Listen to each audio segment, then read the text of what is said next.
Patna university छात्र संघ का अध्यक्ष बना, ये महामंत्री बना 73 में।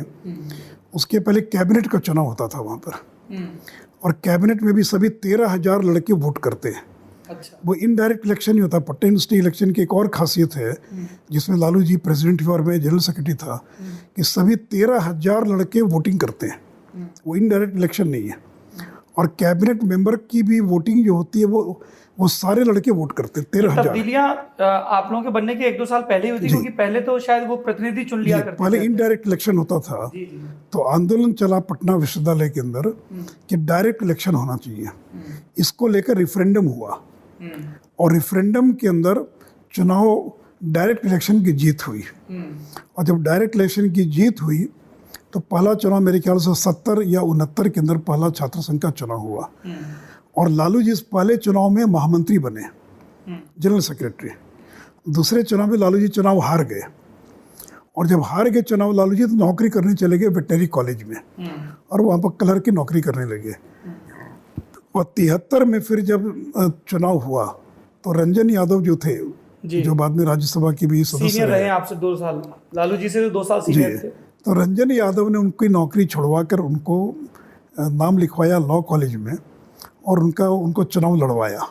आप कह रहे हैं कि रंजन यादव ने चुनाव लड़वाया, पर उस वक्त का लेखा जोखा रखने वाले कई लोग कहते हैं कि ये विद्यार्थी परिषद का एक टैक्टिकल मूव था कि पहले तो जो संसोपा की या समाजवादी ब्लॉक का छात्र संगठन है युवजन सभा, उनके साथ किया जाए, और दूसरा टैक्टिकल मूव था कि कांग्रेस का जो जुट है उसकी एक सवर्ण गोलबंदी को काउंटर करने के लिए एक ओबीसी फेस को लाया जाए, और इसलिए आप लोग लालू जी को लेकर आए, उनको अध्यक्षी लड़वाई गई और आप महामंत्री लड़े विद्यार्थी परिषद के तले।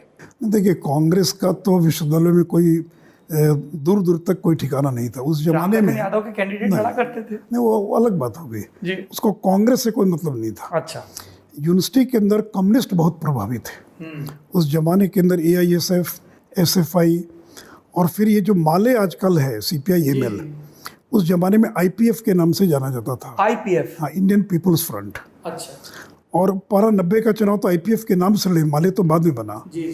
तो उनका जो स्टूडेंट विंग था वो बहुत पावरफुल था विश्वविद्यालय के अंदर, पटना यूनिवर्सिटी के अंदर। तो ये बात सही है कि लालू जी का कोई समाजवादी युवजन सभा से संबंध नहीं था। थोड़ा झुकाव जरूर था समाजवादी आंदोलन की तरफ उनका। तो ये हुआ कि भाई लालू जी से अलायंस किया जाए। तो लालू जी से अलायंस कैसे किया जाए? तो समाजवादी युवजन सभा का बैनर जो था वो मैंने बाजार में कोई चाहे उस बैनर को लगाकर कुछ कर सकता है। अच्छा। तो उस बैनर का इस्तेमाल करके लालू प्रसाद यादव को घोषित किया गया, और विद्यार्थी परिषद का था कि भाई हम किसी कास्ट उम्मीदवार के साथ अलायंस नहीं करेंगे। तो शिवानंद तिवारी जी का भी ये भूमिका थी उस चुनाव में, थोड़ी बहुत भूमिका थी। तो हुआ कि भी लालू जी को समाजवादी युवजन सभा के उम्मीदवार उनको घोषित कर दिया जाए, और इधर विद्यार्थी परिषद। तो 2 संगठन, और SYS का बिहार में प्रभाव कम था, लेकिन यूपी में, दिल्ली में एक नाम था, लोग जानते थे SYS। तो इसलिए वो SYS और विद्यार्थी परिषद का एक ग्रैंड अलायंस हुआ, इसमें रविशंकर प्रसाद जो भी मंत्री हैं वो सेक्रेटरी बने, वो जॉइंट सेक्रेटरी, और मैं सेक्रेटरी का उम्मीदवार था। अच्छा। और लालू जी, क्योंकि लालू जी मुझसे ज़्यादा लोकप्रिय थे, क्योंकि पहले वो छात्र संघ के और महासचिव रह चुके थे। और लालू जी बड़े लोकप्रिय थे, कहीं भी खड़े हो गए दीवार पर, भाषण देने लगे, क्यों थे नाटक लोकप्रिय? जी, क्यों थे लोकप्रिय? क्या था वो USP उनका? नहीं, USP उनका एक तो उनका कि बहुत नाटकीय आदमी थे वो। ये वेटनरी कॉलेज है पटना एयरपोर्ट के पास, और आप यूनिवर्सिटी कितनी दूर आप देख सकते हैं, करीब 10-11 किलोमीटर। तो लालू यादव रिक्शे पर बैठकर वहाँ से निकलते थे।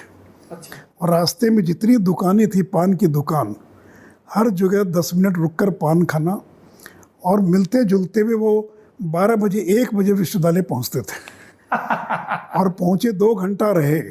और फिर उनका जो बोलने का जो लहजा था, वो जो भोजपुरी में बोलते थे, एक तो बहुत मजाकिया स्वभाव के व्यक्ति। मैंने आज तक कभी लालू यादव को गंभीर नहीं देखा। वो किसी भी चीज़ में से व्यंग और हास्य पैदा कर सकते हैं, और फिर कहीं भी खड़े होकर भाषण देना, कहीं बोलना।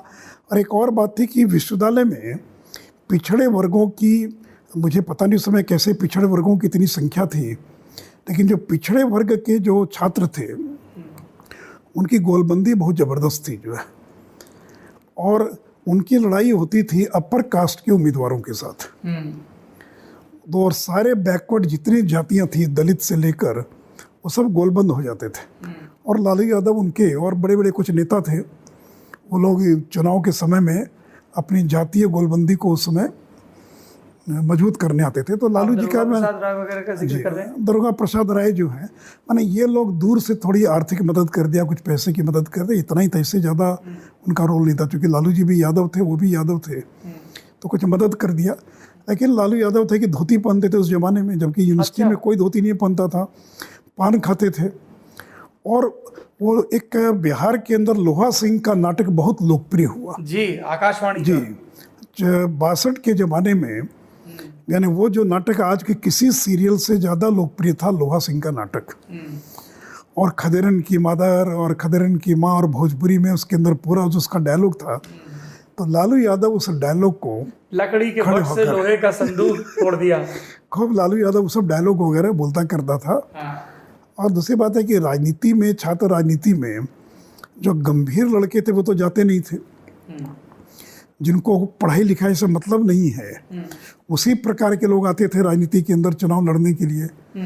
तो वो भी एक कारण था कि लालू यादव जा, लेकिन लालू यादव का हास्य व्यंग, लालू यादव का लोगों से मिलना जुलना, डाउन टू अर्थ आदमी था, इसमें कोई दो मत नहीं है।